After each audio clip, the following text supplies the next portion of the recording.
Good morning, everyone, and welcome to Antipodes.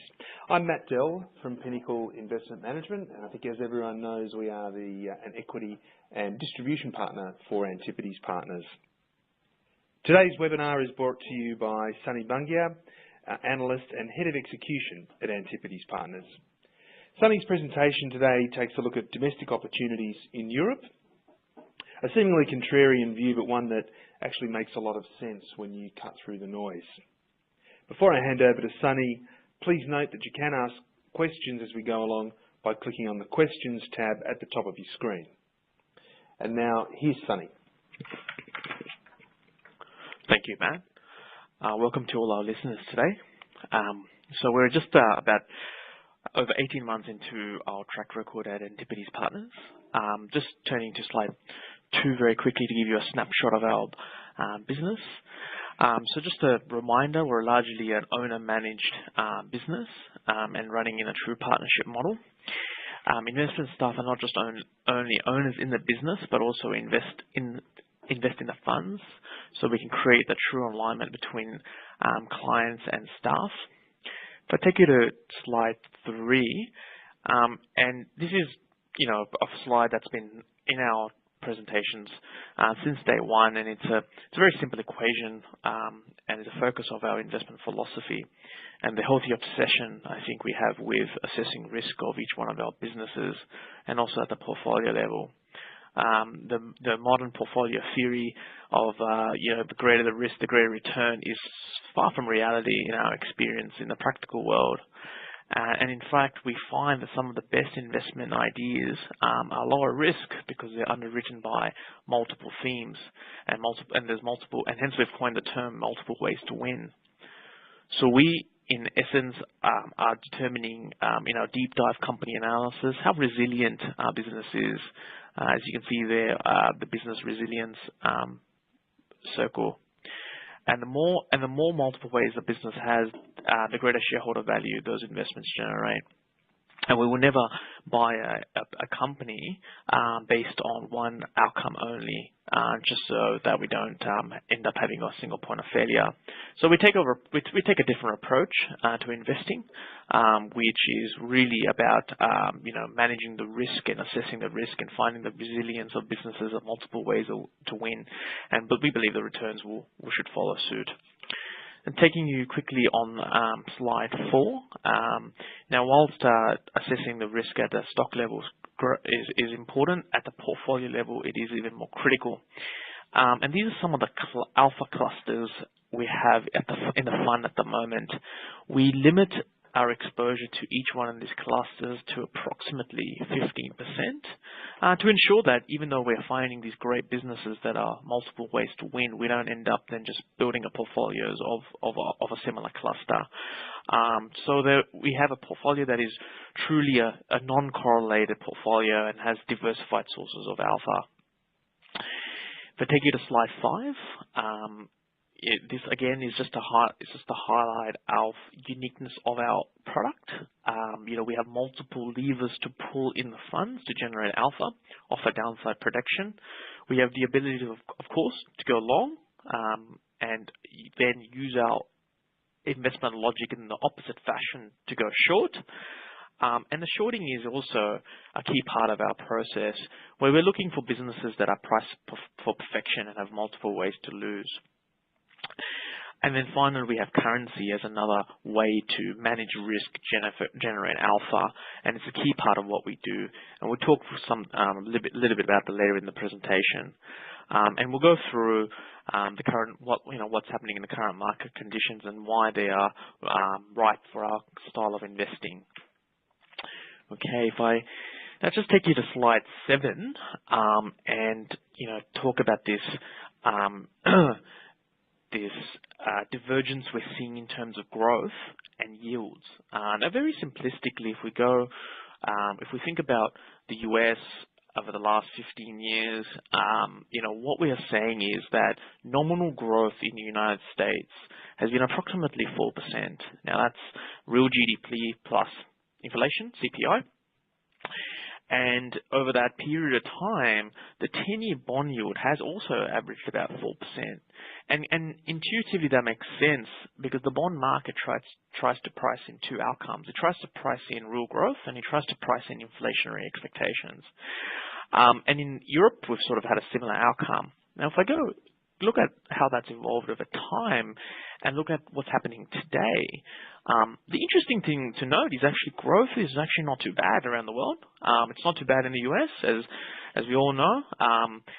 And in fact, it's actually not too bad in Europe. But the bond yields are actually quite divergent from growth outcomes. So what is this telling us? The bond markets are trying to tell us that growth is going to be lower going forward. But in actuality, we're seeing a lot better growth outcomes. And when you think about the Eurozone, where the 10-year bond yield on average is at 1%, it's sort of now implying that it's a very dire outcome for European growth over the next 10 years. And that's far from reality in what we're actually seeing in terms of the actual data that's coming out of Europe. So if we move to slide 8, and this is a chart that sort of we're running in our presentations for a while to highlight really the herding that is taking place at the moment because of this low yield environment. And our observation is that investors are overpaying for growth, momentum, and profitability. Now, no doubt we all want to own profitable businesses, but always the question must be asked, at what price? And the market is overpaying for what we would highlight as these factors are really expensive relative to history. So the market is clearly overpaying for them, and we just want to highlight buyer beware.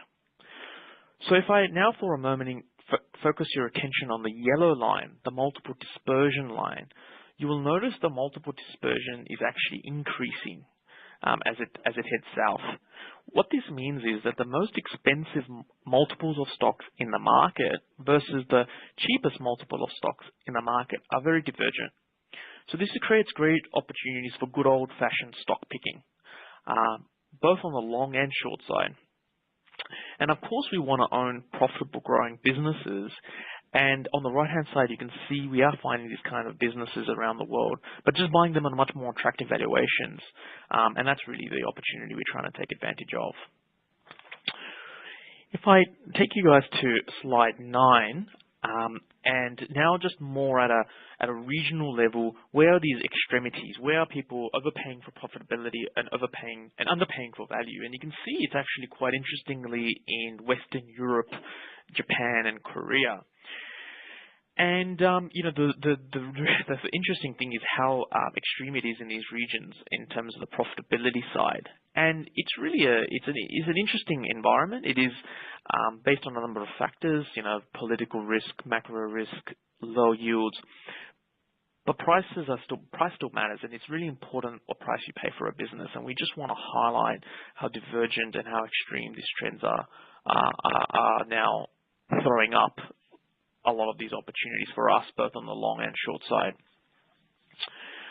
On slide 10, we take it now a little bit more at the sector level. So there's a few observations I want to share with you here. So within our global valuation framework on a price-to-book measure over 30 years, you can see that, firstly, the dark red in North America and domestic cyclicals are very expensive relative to history. And have only gotten more expensive since the recent US elections. So whilst there's better growth outcomes being priced in the US, domestic cyclicals in the US are well and truly factoring all that in and more. Global defensives are expensive all over the world. No surprise. We've spoken about this for quite a while here, and the nature of markets herding in these perceived safe parts of the world. So we're talking about bond-like equities and staple-type businesses. Again, these businesses are not really growing, and there's just been this fear to own these type of businesses in a world where things feel so uncertain. And we think that's a bit vulnerable, where actually things are feeling a lot more certain and growth is definitely looking a lot better. Global cyclicals on the left-hand side I've had a good rally in the last few months. I'm sure, as you guys have seen, the way commodity stocks and commodity prices have rallied. However, there's still select opportunities we're finding in Europe and developed Asia in that part of the world. And interestingly, financials on the right-hand side are cheap all over the world, perhaps less so in North America, but definitely very cheap in Western Europe. And we're sort of highlighting the opportunities we're finding in financials all over the world, but particularly in Western Europe. We move to slide 11, and again, this is highlighting some of the valuations of domestic-facing businesses versus, and on a global basis. Again, North America, no surprise, has been expensive for a while, but the interesting observation here is that other parts of the world have become cheaper and cheaper. And that's really our opportunity to find them in regions such as Western Europe and developed Asia. So today's presentation will focus on the domestic opportunities that are present in Europe. And as we move to slide 13, Europe's situation has been an interesting one for the textbooks. The region has suffered back-to-back recessions, first in 2008 and 9, then again in 2010-11, and the recessions have resulted in Europe going through a little bit of a rolling crisis. But the crisis in itself has created an interesting precondition for change at the corporate level, which sometimes gets missed by the headlines. And you can see a few there of large-scale corporate restructurings for some of the stocks we have owned. That is quite interesting. And we fully acknowledge, if we go on to slide 14, we fully acknowledge that the European Union is by far, it's no perfect union, right? There's well-known deep flaws in the political structure, and there's no doubt, and we fully acknowledge that. But as we're probably learning more and more, there's deep political flaws in many countries around the world, and learning more and more how that's the case in the United States as well. But regardless, the institutional and corporate reforms are occurring in Europe, and that's the interesting thing that we need to pay attention to. Now, how have investors reacted to Europe? If we go to slide 15, investors have been net sellers of European equities for largely 18 months. And we can see that in out of Europe into the US, investors have favored the United States. And that's only gotten more euphoric since the US elections. And that's quite interesting, because we're seeing quite interesting value. We're seeing all this interesting corporate change, and investors have been largely out of this market. And you've seen it turning in the last sort of few months, but it's still very, very neglected. Now, on slide 16, at the risk of getting the US president more infuriated with fake news, what's been reported in the headlines is very different to what the economic fundamentals are at the moment of Europe, which are quite positive. And we can observe this, quite simplistically through these two charts. Firstly, on the right-hand side, the currency on a real effective exchange rate has adjusted for the recessions that have hit Europe, and it has allowed for the external position of many European countries to heal. So now most countries in Europe are producing current account surpluses, and given the sheer size of these current account surpluses as a percentage of GDP, we could even argue that the euro is now looking attractive on a relative basis as well. But the more interesting chart is the left one, which is showing the relative labour market performance over the last several decades. And this is an interesting one, because we like looking at employed people relative to the working age population, which is arguably a clean measure, and it shows you that the labour market in Europe is a lot tighter than you think. Headline unemployment in Europe doesn't really show this, because the European participation rate is actually rising versus the US, which is, as we know, has been declining. So these are quite interesting underlying economic metrics occurring.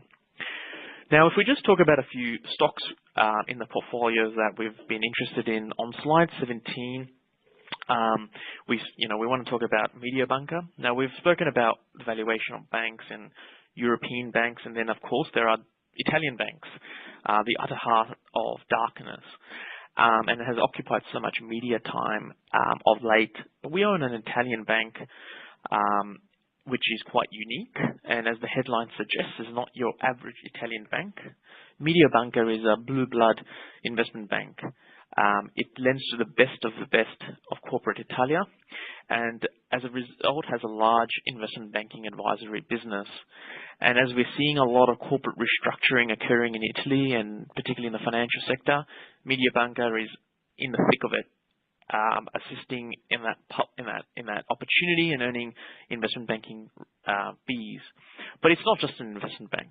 And the two charts there highlight that they also run a very successful consumer finance business in Italy, where they do a lot of auto lending and personal lending, and the Italian householder is not over levered, so it's actually quite a nice business, and they've been earning very decent net interest income on it for many years, and we think that's going to continue.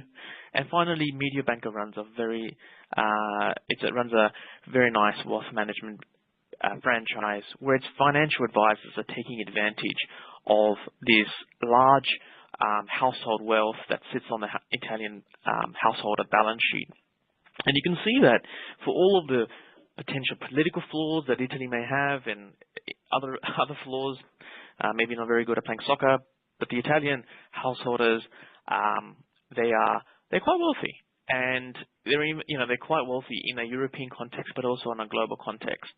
But that wealth becomes more interesting when you think about it as how it's allocated, and it's very under-allocated, as you can see there on the bottom chart, towards mutual funds and life insurance and just alternative assets. It's very under-penetrated wealth management market, which is a fantastic opportunity for Mediobanca's financial advisors. And I'm sure some of the Australian financial advisors must be thinking, how can I open up an office in Italy?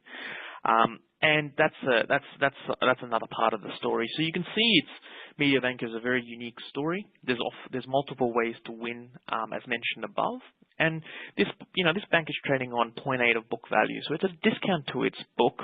It's paying us a 6% dividend yield as it's growing. So we feel there's a decent margin of safety and multiple ways that we could win on the story.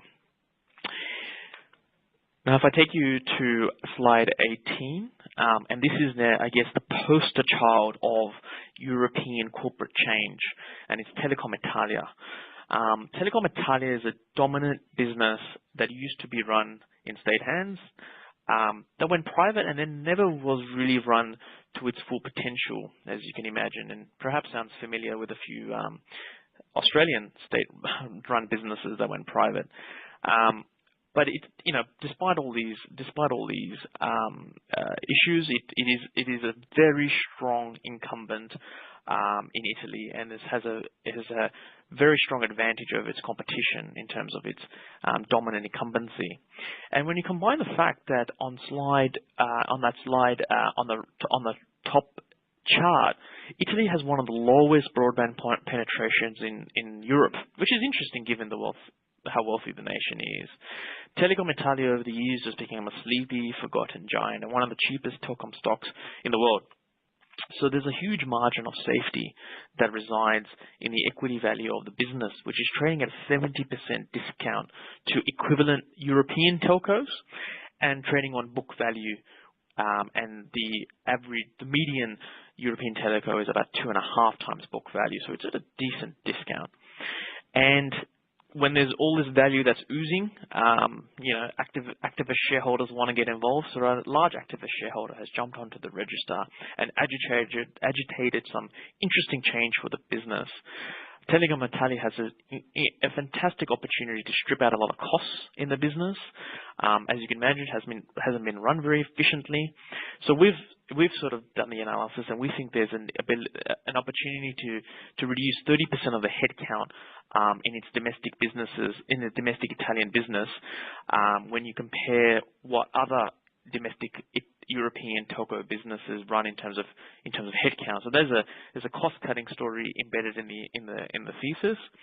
Then next Interestingly, as we mentioned, broadband usage is so low, and it's a very it's a very interesting story. You build and they will come argument, and as Telecom Italia is building the network across the country, we're seeing broadband usage rise. And the interesting thing about Italy is that there's no real competing cable infrastructure. So they've got this unique opportunity to build that infrastructure out and increase usage and increase penetration and earn higher revenues and higher margins. And then finally, Telecom Italia has a decent Brazilian-sized operations. It owns 2/3 of the number 3 player in Brazil, and that's been depressed as a result of the Brazil economy, which has been in recession. And coming out of that recession, the recession led to the number 4 player going bust. So the market is now much more consolidated. The new management in board, and we're seeing a decent turnaround in that part of the business as well. And it's a nice growth market to be part of. So Telecom Italia here offers us multiple ways to win as well. And there's a substantial margin of safety in the share price. So we quite like this story. If we move to slide 19, this is a framework of how we look at currencies around the world. As you can see, there's no surprise, a bunch of commodity currencies that are in the cheap basket, and a couple of currencies there in the more expensive basket. Staying on the theme of Europe, we quite like Norway. We like the Norwegian krona. We have approximately 7 to 8% in the funds, and the rationale on the NOK is that it is one of the commodity countries that you see there that actually saved its commodity boom, and it built a huge sovereign wealth fund, twice the size of GDP. A country that's producing current account surpluses nearly 10% of GDP. So it's a huge saving nation. It's not part of the European Union. It's got its own currency. It's runs independent monetary policy, and in the low rate environment, we've seen inflationary pressures build up in Norway. So we think there's potential over the next few years, interest rates to normalize in Norway. The country's already attracting a lot of capital and a lot of savings, and we think this is a nice way to own an undervalued currency in that universe. And it's even cheaper than the Brazilian real. We're not really taking the political risk as well. So we quite like the NOK. If we quickly just move to slide 20, we just want to highlight the underlying concerns we have with the high yield debt markets, and the debt that's built up on the balance sheets of a lot of corporates. Our concerns are a lot of these bond proxies that investors have hid into the illusion that these are safe, durable businesses, but they're incredibly geared up and not positioned in a world of potentially higher rates and very poor management structure. So, we are seeing interesting shorting opportunities in the funds in that space as well. If I move you to slide 20 to 21, so we're just coming to some of the conclusions of our webinar today. We are really highlighting the tendency to underweight the potential for change, and we are definitely seeing change at a corporate level in Europe. And that's really our opportunity. And some of the risk reward opportunities in Europe are quite asymmetric in nature, and the value dispersion that we talked about earlier just creates these great opportunities both on the long and short side that suit our style of investing. So just moving on to slide 22. So these are some of the key messages we want to leave with our audience today. I won't go through them. They're pretty self-explanatory, and we've touched on them through the presentation. But we definitely see, winds of change are driving opportunities in Europe.